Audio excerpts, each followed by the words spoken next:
Mr. Abernathy shuffled through the echoing halls of his home, each step a soft whisper against the polished wooden floors. The house, once filled with laughter and the aroma of Mrs. Abernathy's famous apple pie, now felt cavernous and cold. Sunlight streamed through the tall windows, illuminating dust motes dancing in the air, a silent ballet of forgotten moments. He often paused, his gaze drawn to framed photographs adorning the walls, snapshots of happier times, picnics in the park, anniversaries celebrated with sparkling cider, and Mrs. Abernathy's radiant smile. His heart ached with a familiar pang of loss. It had been 2 years since she passed, and the silence in the house was a constant reminder of her absence. He tried to keep busy, tending to the garden she loved so much, reading the books she used to read aloud to him, but nothing seemed to fill the void she had left behind. He was a kind man, known for his gentle nature and twinkling blue eyes. Before, his days were filled with shared moments, quiet conversations, and the comforting presence of his beloved wife. Now they stretched endlessly before him, each one a lonely echo of the past. The big, quiet house, once a sanctuary of love, had become a solitary cage. It wasn't just a house, it was a monument to his loneliness. The silence in the house was often broken by the shrill beeping of the smoke detector. More often than not, it was Mr. Abernathy attempting to make toast. He'd stand before the smoking appliance, waving a dish towel, a look of bewildered frustration on his face. Toast, it seemed, was his nemesis. Soup fared no better. He'd follow the recipe meticulously, yet somehow it always ended up tasting like the ocean had emptied into the pot. Too salty again, he'd mutter, pushing the bowl away with a sigh. Most nights he resigned himself to frozen dinners. They were convenient, yes, but utterly devoid of joy. He'd sit at the large dining table, the same table where he and Mrs. Abernathy had shared countless meals, the silence amplifying his loneliness. He'd stare at the TV, the flickering images providing little comfort. It wasn't just the taste of the food that bothered him, it was the emptiness of the experience. He missed the clinking of forks, the gentle hum of conversation, the shared laughter, the simple act of passing the salt. Cooking had always been Mrs. Abernathy's domain. He'd happily taken on other chores, but the kitchen was her kingdom. Now he was lost in it, a clumsy king in a land he didn't understand, and the kingdom felt emptier with every burned piece of toast. One particularly bland evening, while pushing around a lukewarm Salisbury steak on his plate, Mr. Abernathy had an idea. It wasn't a groundbreaking, world-changing idea, but it was a start. He decided he needed help. He couldn't keep living on frozen dinners and culinary mishaps. The next morning, he walked to the local newspaper office, the Maplewood Gazette, a weekly publication that chronicled everything from town council meetings to bake sales. He carefully composed an advertisement, his handwriting a bit shaky but legible. He wanted to be clear about his needs. It wasn't just about the food. The ad read, "Seeking cook. Widower seeks reliable and experienced cook for meal preparation in private home. Must be proficient in preparing a variety of dishes. Good references required. Pleasant personality a plus. Inquire within." He handed the advertisement to Mrs. Higgins, the friendly woman behind the counter, who had known Mr. Abernathy and his wife for years. "Looking for a cook, Mr. Abernathy?" she asked kindly. He nodded, a faint smile gracing his lips. "Yes, Mrs. Higgins. It's time I had some decent meals again." He hoped, more than anything, that the pleasant personality part of the ad would attract someone who could bring a little bit of sunshine back into his quiet home. He paid for the ad and left the office, a sliver of hope flickering in his chest. Across town, in a cozy little cottage overflowing with potted herbs and the scent of baking bread, Sarah sat reading the Maplewood Gazette. Her eyes scanned the pages, searching for job postings. Sarah was known for her sunny disposition and her knack for making everyone feel comfortable. She possessed a genuine warmth that radiated from her smile. She was also a phenomenal cook. From savory stews to delicate pastries, she could create culinary magic with ease. But more than just a talented cook, Sarah was a good listener. People often confided in her, drawn to her empathetic nature and non-judgmental ear. When she saw Mr. Abernathy's advertisement, something tugged at her heart. She pictured a lonely old man missing the comfort of home-cooked meals and the companionship of a loved one. The pleasant personality a plus line resonated deeply with her. She knew she could offer more than just cooking skills, she could offer friendship and a listening ear. Without hesitation, she carefully drafted a letter of application highlighting her cooking experience and her genuine desire to bring joy to someone's life. She included references from previous employers who praised her culinary talents and her kind heart. Sealing the envelope with care, she knew this wasn't just a job application, it was an opportunity to make a real difference in someone's life. She mailed the letter hoping Mr. Abernathy would see in her what she already felt, a connection and a desire to help. A few days later, Mr. Abernathy sat nervously in his living room, awaiting the arrival of the first applicant. Several letters had arrived, but Sarah's stood out with its warm, handwritten note. When the doorbell finally rang, he straightened his tie and took a deep breath. Sarah stood on his porch, her smile as bright as the morning sun. She carried a small basket from which a faint aroma of cinnamon wafted. "Mr. Abernathy?" she asked, her voice gentle. "I'm Sarah." He invited her in, and they settled into the living room. He asked her about her cooking experience, and she described her passion for creating delicious and nourishing meals. She even presented him with a small sample from her basket, a miniature apple pie, still warm from the oven. He took a bite, and his eyes widened. It was the best apple pie he'd tasted since Mrs. Abernathy's. But it wasn't just her cooking that impressed him. As they talked, he found himself opening up to her, sharing little anecdotes about his life and his late wife. Sarah listened attentively, her eyes filled with empathy. He felt a sense of comfort and ease he hadn't experienced in a long time. It wasn't just an interview, it was a conversation between two people who understood the value of human connection. "Sarah," he said, after a while, "I think you're just what I've been looking for. Would you be willing to accept the position?" Her smile widened. "I would be delighted, Mr. Abernathy." He hired her on the spot, knowing that he had found more than just a cook, he had found a friend. The following Monday, Sarah arrived at Mr. Abernathy's house, ready to begin her new job. She came armed with her favorite recipes, a set of well-worn cooking utensils, and a heart full of enthusiasm. The first thing she did was open all the windows, letting the fresh air circulate through the house, chasing away the stale, lingering scent of frozen dinners. Soon, the kitchen was a whirlwind of activity. Sarah hummed softly as she chopped vegetables, stirred sauces, and seasoned meats. The aroma of roasting chicken filled the air, mingling with the sweet scent of herbs from her own garden that she had brought with her. It was a symphony of deliciousness that hadn't been heard in that house for far too long. Mr. Abernathy, who had been quietly reading in his study, found himself drawn to the kitchen by the enticing smells. He leaned against the doorway, watching Sarah work her magic. The transformation was remarkable. The kitchen, once a place of frustration and failure, was now a vibrant hub of culinary creativity. That evening, Mr. Abernathy sat down to a beautifully prepared meal of roast chicken, mashed potatoes, and steamed green beans. It was simple, comforting food, but it tasted like heaven. He savored every bite, a genuine smile spreading across his face. The house felt different, too. It was warmer, more inviting, filled with the comforting aroma of good food and the gentle hum of Sarah's presence. The silence had been replaced by a sense of peaceful contentment. For the first time in a long time, Mr. Abernathy felt truly at home. Sarah didn't just prepare the meals, she also sat with Mr. Abernathy while he ate. At first, their conversations were light and casual, discussing the weather or the local news. But as the days passed, Mr. Abernathy began to open up more, drawn to Sarah's genuine interest and kind demeanor. He started sharing stories about his late wife, Margaret. He recounted their first meeting, a chance encounter at the town's annual picnic. He described her infectious laughter, her love of gardening, and her unwavering kindness. He told tales of their travels, their shared dreams, and the quiet moments of contentment they had found in each other's company. Sarah listened patiently, her eyes filled with empathy. She never interrupted, never judged, never offered unsolicited advice. She simply listened, offering a gentle nod or a soft smile to show she understood.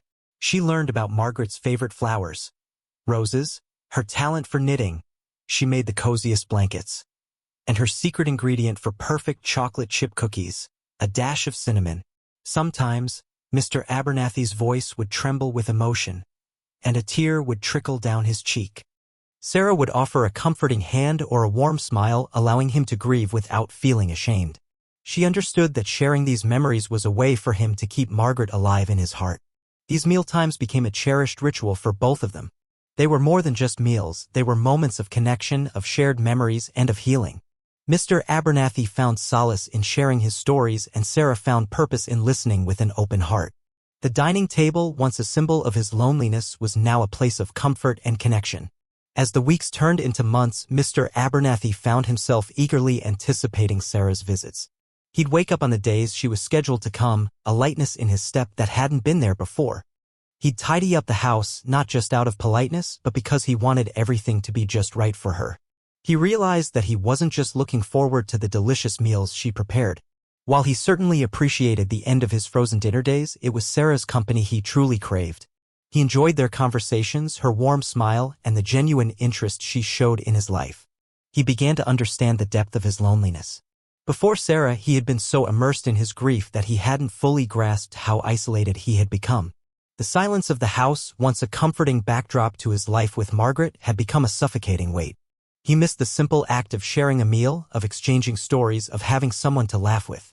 He recognized that Sarah had brought more than just good food into his life. She had brought companionship, laughter, and a renewed sense of purpose. She had reminded him that even in the face of loss, there was still joy to be found in human connection. He felt a warmth spreading through his chest, a feeling he hadn't experienced since Margaret was alive. It was the warmth of friendship, of gratitude, and of a heart slowly beginning to heal. He was no longer just existing. He was starting to live again, thanks to Sarah. Despite the improvements in Mr. Abernathy's demeanor, Sarah noticed a lingering sadness in his eyes.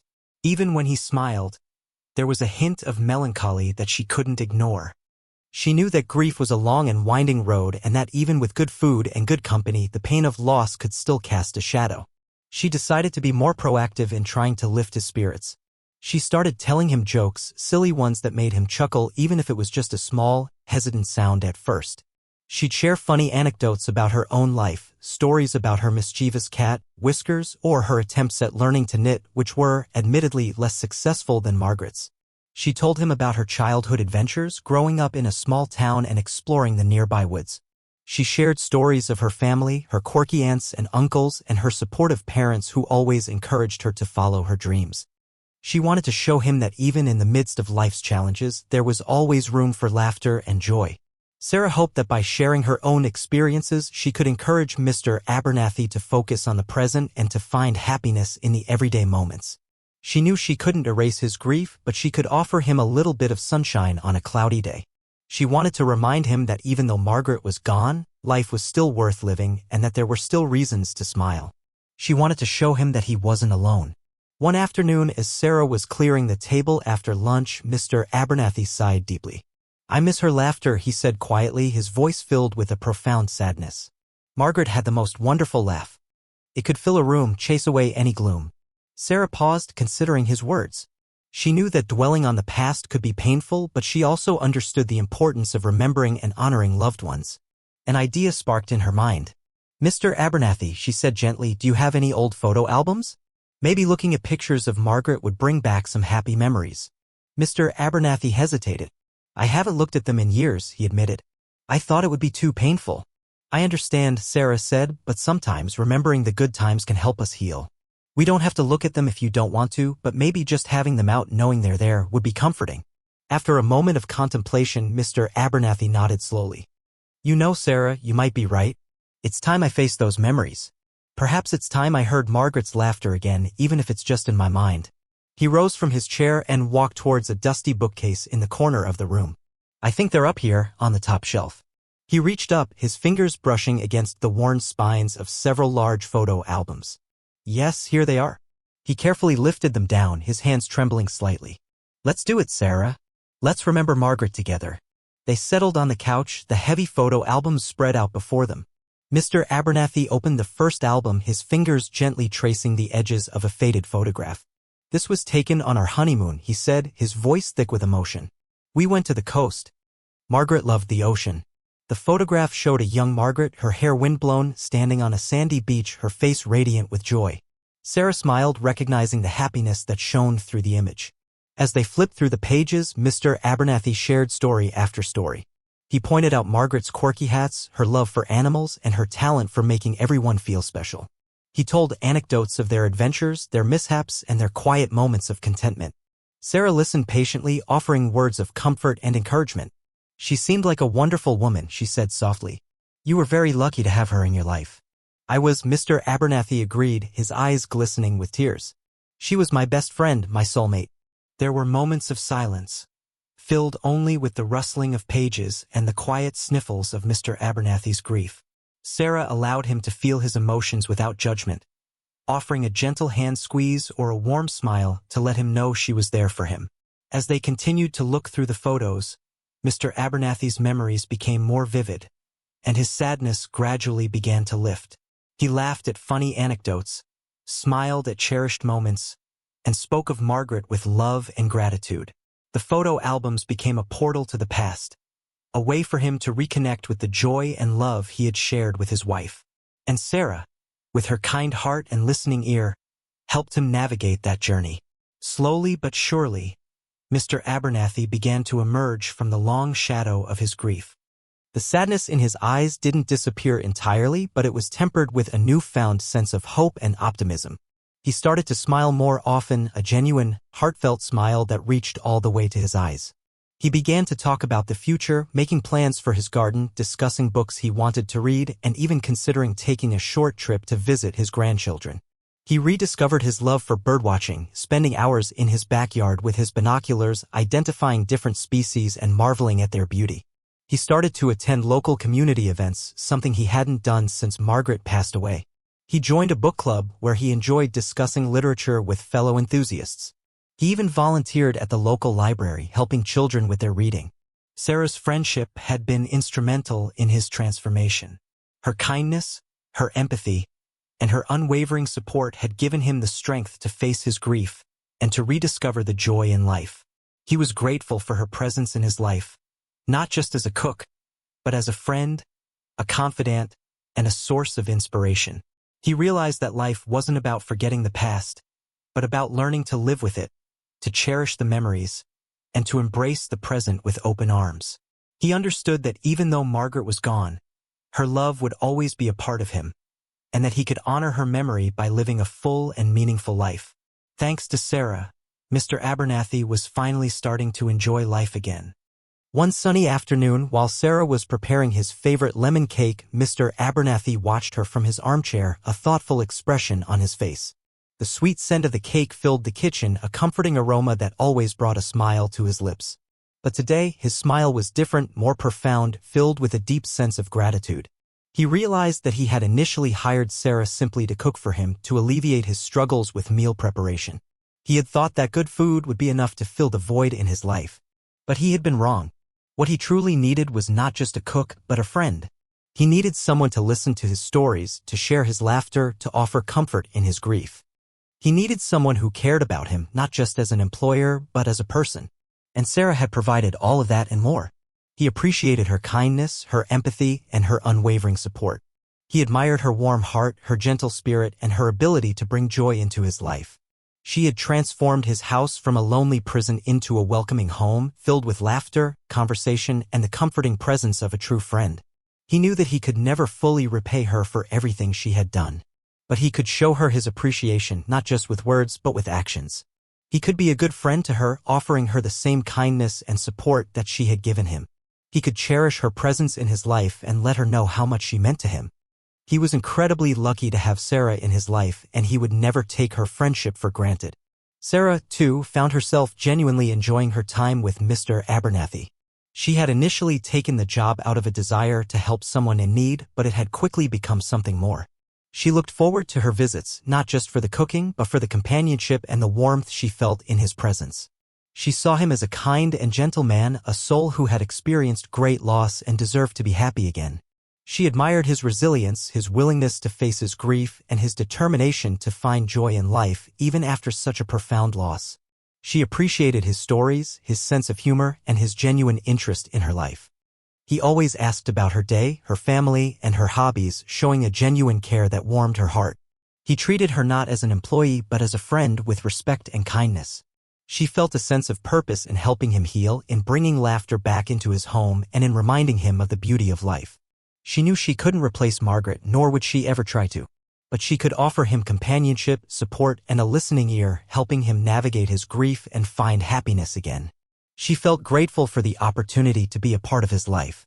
He had enriched her life in ways she never could have imagined.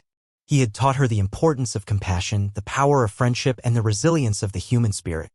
She knew that their friendship was something special, something to be cherished, and she looked forward to many more shared meals, stories, and moments of laughter in the years to come. Mr. Abernathy wanted to express his gratitude to Sarah in a meaningful way. He considered giving her a raise, but that felt too impersonal, too transactional. He wanted to do something that truly reflected his appreciation for her friendship, something that showed her how much she had brightened his life. He knew that Sarah loved gardening. She often talked about her small cottage garden filled with herbs and flowers. He remembered her mentioning that she had always wanted a particular rosebush, a rare variety known for its exquisite fragrance and delicate blooms. An idea sparked in his mind. He decided to surprise her with a rosebush. He secretly contacted a local nursery requesting the specific variety. He asked them to deliver it to his house on the day of Sarah's next visit, making sure she wouldn't see it beforehand. He spent the days leading up to her visit filled with anticipation. He imagined her surprise, her delight, and the joy it would bring her. He carefully prepared a small speech expressing his gratitude for her friendship and telling her how much she meant to him. He wanted the surprise to be perfect, a symbol of their bond and a testament to the transformative power of friendship. He knew that the rose bush couldn't fully express the depth of his appreciation, but he hoped it would convey his heartfelt thanks and let her know how much he valued her presence in his life. He wanted to show her that she had given him something far more valuable than just good food. She had given him a reason to smile again. On the day of Sarah's next visit, Mr. Abernathy was practically buzzing with excitement. He had arranged for the nursery to deliver the rosebush just before lunchtime, hoping to catch Sarah by surprise. As Sarah arrived, her smile as bright as ever, Mr. Abernathy led her into the living room, trying to act as nonchalant as possible. Just then, the doorbell rang. "That must be the delivery I was expecting," he said, trying to sound casual. He opened the door to find a delivery man holding a large, potted rosebush, its delicate blooms a soft shade of pink. "Mr. Abernathy?" the man asked. "I have a delivery for you." Mr. Abernathy signed for the package and carefully wheeled the rosebush into the living room. Sarah's eyes widened in surprise. "Oh, Mr. Abernathy, it's beautiful," she exclaimed, her voice filled with delight. He beamed, his heart swelling with happiness. "Sarah," he said, taking her hand, "I wanted to give you something to show you how much I appreciate your friendship. You've brought so much joy back into my life, and I'm so grateful for your kindness and caring heart." He gestured towards the rosebush. "I know how much you love gardening, and I remembered you mentioning this particular variety. I hope it brings you as much happiness as you've brought me." Sarah's eyes welled up with tears. "Mr. Abernathy," she said softly, "this is the most thoughtful gift I've ever received. Thank you so much." She hugged him tightly, her heart overflowing with gratitude. "Your friendship means the world to me too."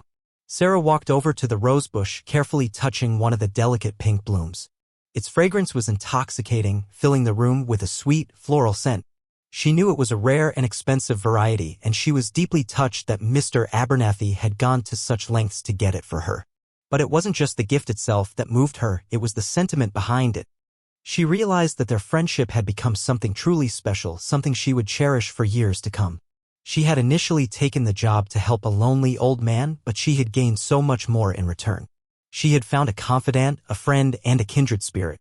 She had learned about love, loss, and the resilience of the human heart. She had discovered the joy of making a difference in someone's life and the importance of human connection. She knew that their friendship was built on mutual respect, understanding, and genuine care. They had supported each other through difficult times, shared laughter and tears, and celebrated each other's triumphs. They had created a bond that transcended age, social status, and circumstance. She felt grateful for the opportunity to be a part of Mr. Abernathy's life. He had taught her so much about compassion, about living in the moment, and about finding joy in the simple things. He had shown her that even after loss, there was still room for love, friendship, and happiness. She knew that their friendship was a gift, a treasure to be valued and protected, and she was determined to nurture it, to cherish every moment they shared, and to be there for him, just as he had been there for her. The rose bush, now planted in Sarah's garden, served as a constant reminder of their special bond. Its fragrant blooms filled the air with a sweet scent, a symbol of their friendship and the joy they had found in each other's company. Mr. Abernathy and Sarah continued to share meals and stories, their connection deepening with each passing day. They became the best of friends, confidants, and companions. They supported each other through thick and thin, celebrated each other's triumphs, and offered comfort during times of sorrow. They took walks in the park, visited local museums, and attended community events together. They laughed, they cried, and they shared countless moments of joy and connection. They learned from each other, inspired each other, and made each other better people. Mr. Abernathy continued to honor Margaret's memory, sharing stories about her with Sarah and keeping her spirit alive in his heart. He realized that it was possible to grieve and to find happiness again, that love could endure even after loss. Sarah, too, felt her life enriched by their friendship. She had found a sense of purpose and fulfillment in helping Mr. Abernathy heal, and she cherished the bond they had created. Their story became a testament to the power of human connection, a reminder that sometimes what we need most is not just food, shelter, or material possessions, but a loving heart.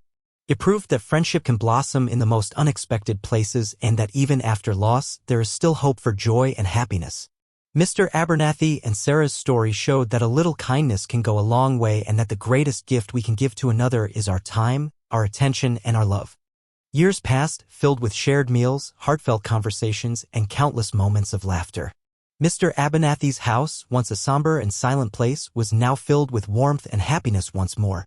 The echoes of Margaret's laughter had been replaced by the joyful sounds of Mr. Abernathy and Sarah's shared mirth.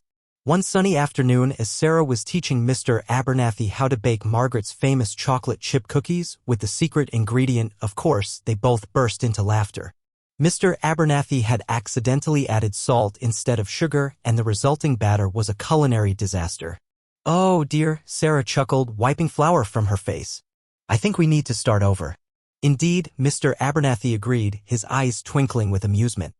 "Perhaps I'm better suited to birdwatching than baking." They both laughed again, their voices mingling in a harmonious blend of friendship and joy. Mr. Abernathy looked around his kitchen, his heart filled with gratitude. He was no longer the lonely widower, lost in grief and surrounded by silence. He had found a new friend, a new purpose, and a new appreciation for life. He was surrounded by warmth, by laughter, and by the comforting presence of someone who cared about him. He was no longer alone. He had found what he needed most, a loving heart. And as he looked at Sarah, his friend, his confidant, and his companion, he knew that he was truly blessed. The house was filled with love and happiness once more, chasing away the shadows of the past and illuminating the path towards a brighter future.